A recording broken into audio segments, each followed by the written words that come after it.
Hey there, spooks and ghouls. Zack here, and before we start this episode, I want to give a special thanks to Christopher for sitting down with us and talking all about these Goosebumps masks.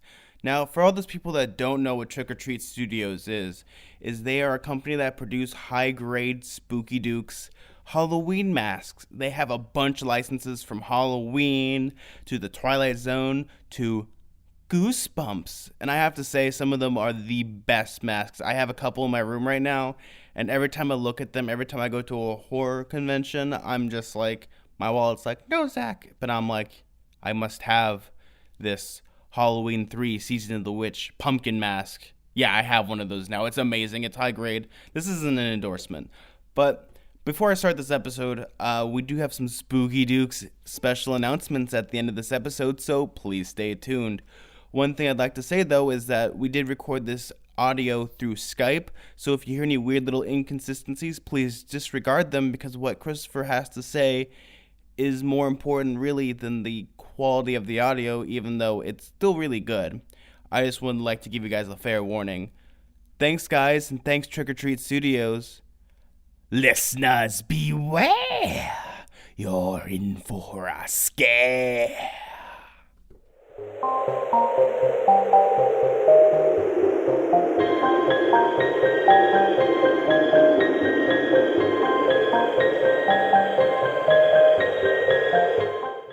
Hey folks, this is Zack from Nightmare on Fear Street, and I'm here with a very special guest, someone that makes it easier to spook people, as well as talks about Goosebumps, because the one interesting thing about Goosebumps merchandise is that there isn't a lot of it, surprisingly, as well as, highly detailed stuff. A lot of it was like McDonald's Happy Meals toys and smaller little things, but we have a person here that truly crafts some amazing Halloween masks. Who are you?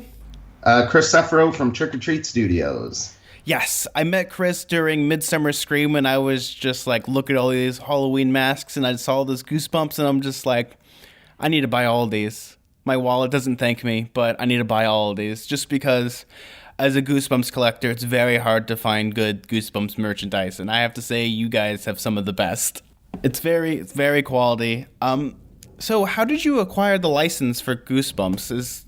It's kind of a long story, so I'll make it as short as I can. I've worked with the guys. Well, I've known the guys and gals at Scholastic for a long time.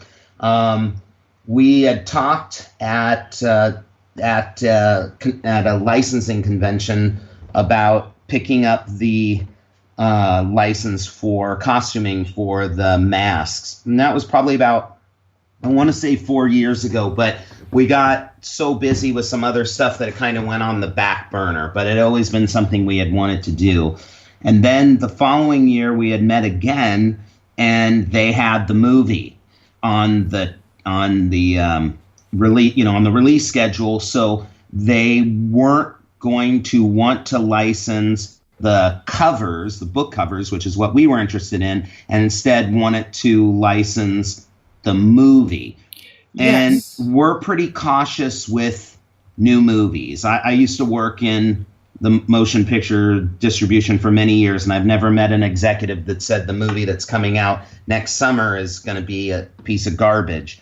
So they're always overly optimistic. So we're cautious in our licensing, because we really want to stick to classics that we know will do well, and you can get in a lot of trouble if you went for every new movie that came out. And we also saw images, and, it was there were a lot of digital creatures, which are very difficult to translate into masks, costumes, props. So we passed. They went with another company and actually asked if we should go with them. We said, oof, I don't think you're going to be happy.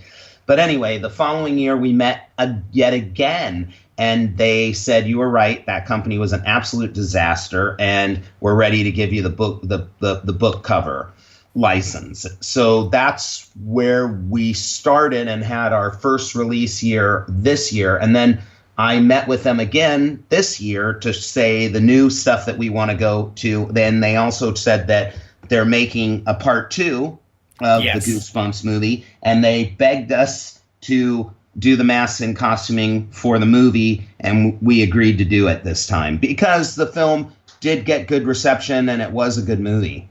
Yes, it's one of those movies that it really brings out what it's spooky scary because there's so much variety of spooky stuff, as well as Goosebumps in general. Because your company, I've gone through your website, and my wallet's just like, Zach, I need to take a vacation because you guys have so much great movie properties. There's like, oh, look at all these Twilight Zone masks that I want. Ooh, there's some Iron Maiden masks. Oh gosh, please stop. And it just keeps going and going and going. Well, we're fans, So, and I was born in 1970.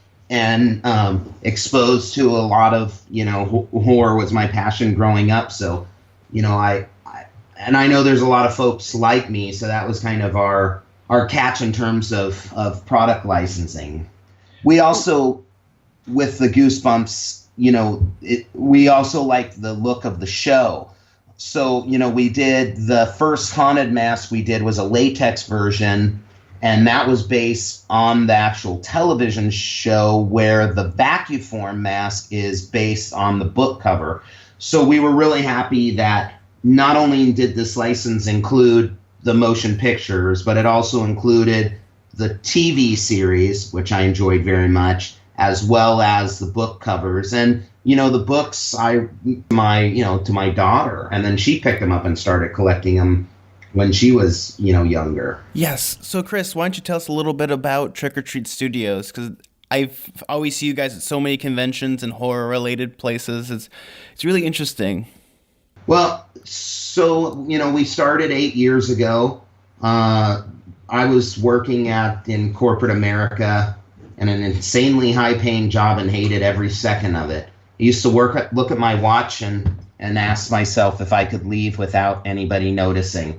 So I thought that was a pretty bad sign. But I had always been a big fan of Halloween and monster collecting, and I was really disenchanted with what was out in the marketplace. A lot of stuff, the original Don Post was gone, Distortions was gone, and, we really admired, I really admired those companies, Don Post in particular, growing up.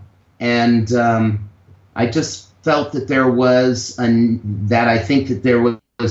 everything was cheaply made out of China. There was no creativity, and I felt that there was a niche because I was a huge independent horror mask and prop collector, and my favorite artist was a guy named Justin Mabry who founded Night Owl Productions. So I was friends with Justin. We had been friends for a number of years. I was probably one of his best customers. And I asked him if he would be interested in, getting his work out to the masses and partnering up with me on doing a Halloween company. And that we originally started with masks, and then we moved into costumes and props. And now we're even moving past that into collectibles, because I think that's where ultimately we want to go, because if you pigeonhole yourself into into one holiday, that's where your cash flow is going to come from, that one holiday. It's hard to run a business that way, especially with the banking system and how loans and stuff work. They want to see asset-based lending, which is, more year-round cash flow. So we're really moving into a collectibles company now with props and, puppets and pins and dummies. All sorts of, we're doing those, those props, and we're also doing a lot of other really cool things in the future that's really going to push us into a collectibles company and tailor to retailers that'll buy year round. Wait till you see our jewelry line. Oh, you're gonna have a jewelry line? Oh, it's awesome. Yeah, we're doing earrings, rings, and silver. Pendants, and some of the Goosebumps are going to see a necklace, ring, earring, pendant type treatment too. My bank account's already crying. But that's the one thing I love about masks in general. There's a lot of companies that don't really produce collectibles. If I was much younger and you guys were there, I'd be buying everything, especially a lot of the Twilight Zone masks that you have that were related to the show, as well as you guys have the original Captain Kirk 1975 mask, you guys. Oh yeah, well that. So the first license we ever got that was really mainstream was Michael Myers through Halloween 2 through Universal Studios. They were the first ones to really take a chance with us, and then after that we won a lot of awards based on those designs. And now, in the old days, I used to beg licensors to come to us, and now it's the other way around. But that we wanted to get the Kirk mask for the Myers collectors who would either want to have a mask of what the Kirk, and ironically, the guy who sculpted the original 75 Kirk works for us as one of our sculptors. That's really cool. We got that from the Star Trek license through CBS, so people could, convert their own, and also to tailor to the Star Trek folks, plus the Myers collectors that wanted to have a 75 Kirk next to their Michael Myers mask through us without having to spend $20,000 to get one. Yeah, because those things are insane, the original ones. And yeah, I think really there's only about 4 or 5 left in the world, and they do run somewhere. Yeah, they only made about 100, 200. The Spock was much more popular, and so was the Gorn and the Monsters. But the Kirk didn't sell very well, and I honestly think there are only about 200 or 300 were made, and they're all rotted out now. There's really about 3 or 4 in existence, and they cost a good around. I think the last one sold about 6 years ago for $20,000. Yeah, that's crazy. So, hey, Chris, why don't you walk us through the process of, from conception of you guys get the license for, let's say, Goosebumps, to it going to the store shelves. So start with the idea of, the funny thing is most of our customers are adults my age. If you look at the analytic profiles, they're the range 30 to 45 is probably the highest customer base. It's pretty funny. But I just think, nostalgia is always a good way to keep yourself young. So for example, back at Goosebumps, Scholastic, unfortunately, a rep I worked with for many years there, Gary Horwitz, moved on to another place, but boy, I just adored him.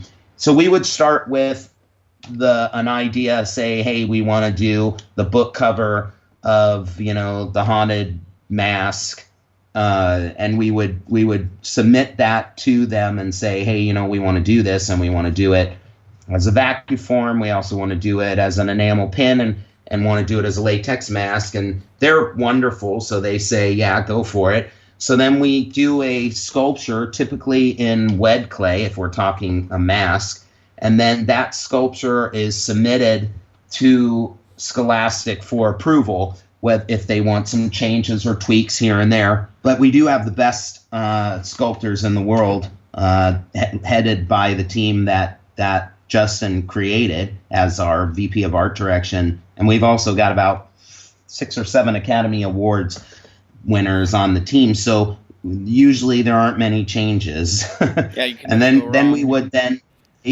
would then mold that and create a paint master, which is what the factory is going to reproduce. We would submit that for approval and any changes that are required.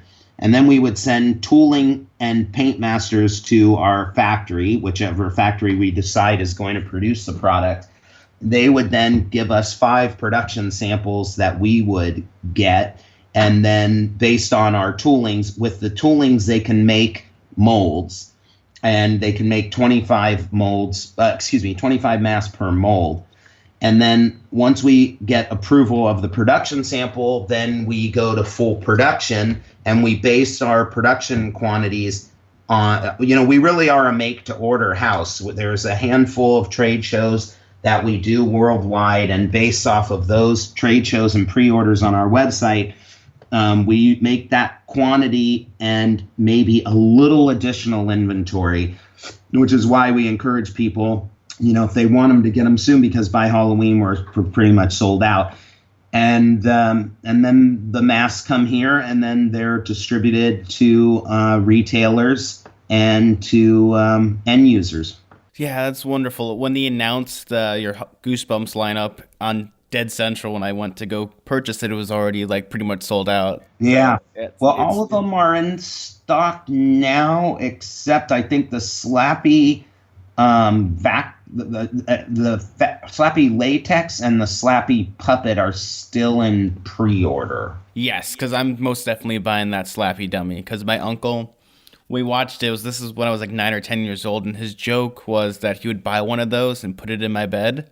So I'd wake up and that'd be the first thing I'd see in the morning. I did that to my daughter, but I did it with the Saw Billy puppet. Oh, that's wonderful. Oh, she's standing right over me now, giving me the face. She was not happy. Were you happy about that? No, you put it in my car seat first and you picked me up from my friend's house, and then I walked into my room and it was in my bed. There you go, huh? But the problem with that was that we went to look for like a replica, and they were like $400 or $500. You're selling it for like $200, and that's great price. I don't know where you're getting them. The illegal replicas for $400 or $500. They're more this was like years ago. They're more like $2,500. All of our big puppet props are made by just an amazing artist named Mark Anthony, who owns the Scary Closet. So all of his puppets that are co-licensed through us. So they're all, official replicas too. But I mean, they are, $2,500 and worth every penny.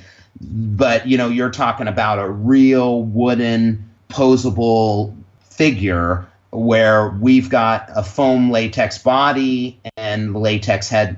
They look fantastic for the price. They should be more, truth be told, but his are, on another planet. All the pictures I've seen of it, they've just been truly, it looks like it's right out of the show, like I just grabbed it from the screen. Yeah, it's so really gorgeous. Good. And I'm looking at the card, he has his carnation, and in his pocket is we replicated the card.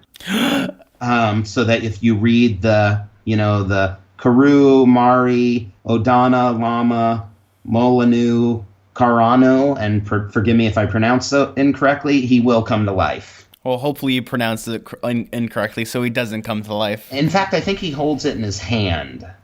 Yeah, the card's in his hand, and then the carnation is in his pocket. He sits in a little case, and then the puppet master goes in and picks the card out of his hand and repeats it. Correct.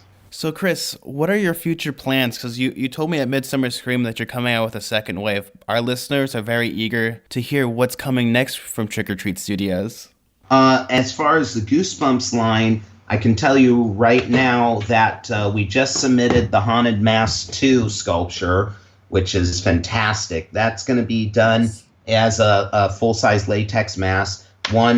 And then the vacuform version is going to be based on the cover. And we're also going to do, if time permits, I'm not entirely sure yet, but we have all intention of doing the Abominable Snowman of Pasadena, both the costume as well as the mask, and it'll come with the hands and the feet and all that.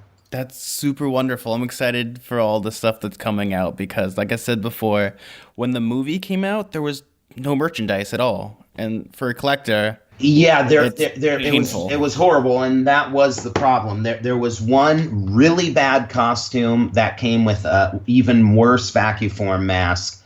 I'm not going to name the name of the company, but they completely screwed it up, and Scholastic and Sony, that's why they asked if we would take care of the movie for the costuming lineup. So we will, and it will be done. It will be done well. Well, we're all very excited for that. We actually have a few listener questions that were submitted from eager fans. So from Chris Ironroller, will you guys ever make a Calling All Creeps lizard mask? ? Oh yeah. No, that's on the list. Yeah, that one's great. I love that one. Yeah, that's the one where it's like the family in front of the telephone booth. Yes, absolutely. I love that one. That's on the dock. What are some of the ones that you really want to get? Well, we can pretty much do anything that we want to do. I will tell you that Scholastic is elated with the quality and what we've done so far. So we're pretty much, have carte blanche on whatever we want to do. What are your personal favorites? I like the Curse of the Camp Cold Lake. I like that creature. Obviously, you never see the half of the lower half of the mouth, so we'll have to take some liberties with that. I also, I'm a sucker for jack-o'-lantern, so Attack of the Jack-o'-lanterns would be a good one. I also like Beware the Snowman would be a cool one. I absolutely can tell you for a fact that we're doing the You Can't Scare Me mud creatures. Yeah, that's an absolute 100% fact. And the cool thing is that when you're an official licensor, they give you incredibly high resolution images of every one of the covers. So we have them all. So Justin and I peruse them every once in a while to, determine which ones that we want to do. Sweet. So I have another question from Kyle right now. Oh, real quick, I also like the Goosebumps Most Wanted Zombie Halloween. Are you thinking of ever doing an R.L. Stine mask, or is that something that I guess you'd have to get his approval? Well, I'm sure he wouldn't have an issue with it, and it would require his approval, but we haven't thought about that one yet. Because in the Haunted Mask too, in the TV show, there is a Haunted Mask version of him. That is true. Yeah, I definitely will talk to my sculptor on that one, see if that's one he wants to do. Alexander Ray did both the Haunted Mask and the Haunted Mask 2, so I'll ask him if he wants to do the other one. He's fantastic. It's really the mask is dead on. It's perfect. It's also a bit small, but that was intentional. So that it would be more difficult to take off. It was kind of an inside joke. Oh my God, that's amazing. But they're also made for kids too. So we kind of had to go in the middle on the size there. Yes. Hopefully you haven't gotten anyone actually officially stuck in the mask. Not yet. Yeah, not yet. That's like the goal. It's like Mission Control. Everyone's like, yeah, we got one. Yeah, so it's cool. I mean, there's some amazing pictures of fans wearing them on the on our Facebook page. We post all the fan pictures all the time in its own album, so you can see them. They really turned out good, and it sounds like a lot of people like them. Yes, I have a friend, Jerry Hall, who just bought your Slappy mask, and he sent me a picture of him dressed in his whole cosplay, and I got really spooked. I'd love to see that. Oh, I'll definitely send it to you. Yeah, please. So what was the other question? My apologies. Oh, no, it's fine. So from Kyle Rightnower, out of all your licenses, which were you and your teams most excited to work with? It's got to be Halloween, too. Just because, Myers, that face is, it's just the pinnacle of Halloween, It's such that was a big one. I would also say Trick or Treat was a real pleasure, just because we're such a fan of the movie, and Michael Dougherty is just such an amazing guy. It was really, and to work with him and Weta was incredible. Also, personally, HBO and Game of Thrones, that was definitely a real honor. They are incredibly challenging to work with. I mean it in a positive way, because they want things to be perfect, which is great, which is why we have it. That one was a really big one. And WWE for me personally, because I grew up as a WWE fan and we are doing all the classics. But I'd have to say, if I had to choose one, and I'd say it was Halloween too. Yes, no, actually, my favorite Halloween, which I've just bought that mask a couple days ago, was from Halloween 3, Season of the Witch. Oh, we do the Skull Witch and Pumpkin. And I bought the pumpkin one. Oh, did you look on the back? We put the power chips on there. What? I haven't looked in the back yet. It hasn't come yet. I ordered it on your website. Well, wait till you see the beautiful, acrylic power chip with the silver shamrock logo. They're on every one of the masks. Oh my God, I'm so excited to get this now and put this on and watch the TV screen. Okay, just don't melt away. I'll try not to. Thank you so much, Christopher, for being on the show. We really, appreciate you coming on from your busy day and making, nightmares come to life. If you go to Universal Studios Halloween Horror Nights, we provided mask costumes and props for I think 7 of the 8 mazes this year. I'm excited for that because your main one so far that I'm going to is Ash vs. the Evil Dead. Yeah, wait till you see the chainsaw we're doing. What? Oh my god.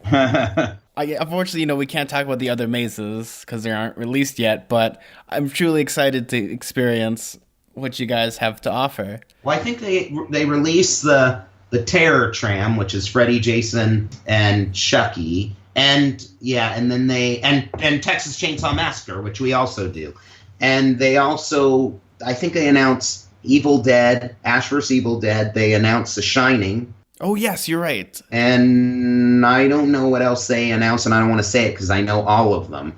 Yeah. So before we get into any problems, we will cut away from that because we have those people like, go on. Yeah, right. Go on. Yeah. But that's and as wonderful. far as finding us, we're in stores all over the place. But you can always buy direct at trickortreatstudios.com. And if you use a coupon code, all capital letters, TOTS, TOTS, and then P as in Paul, C as in cat, that'll knock 10% off. Okay, I'm writing that down right now. Thank you. Which stands for Trick or Treat Studios Postcard. So thanks, Christopher, for being on the show. It was such a great pleasure to have you on, and this has just been a wealth of information, both as a horror fan and getting super giddy, but as well as, being a Goosebumps fan, and just truly you're able to make something that if I was like 10 to 12 years old, I would beg my parents, probably ask them to borrow their credit card for an undisclosed amount of time and buy some Halloween masks. There you go. So thanks, Hope to guys. see people trick-or-treating in them. It'll be, it's always a hoot when we see people, trick-or-treating in our stuff. Yes. Well, I'm Zack, and stay spooky. Bye.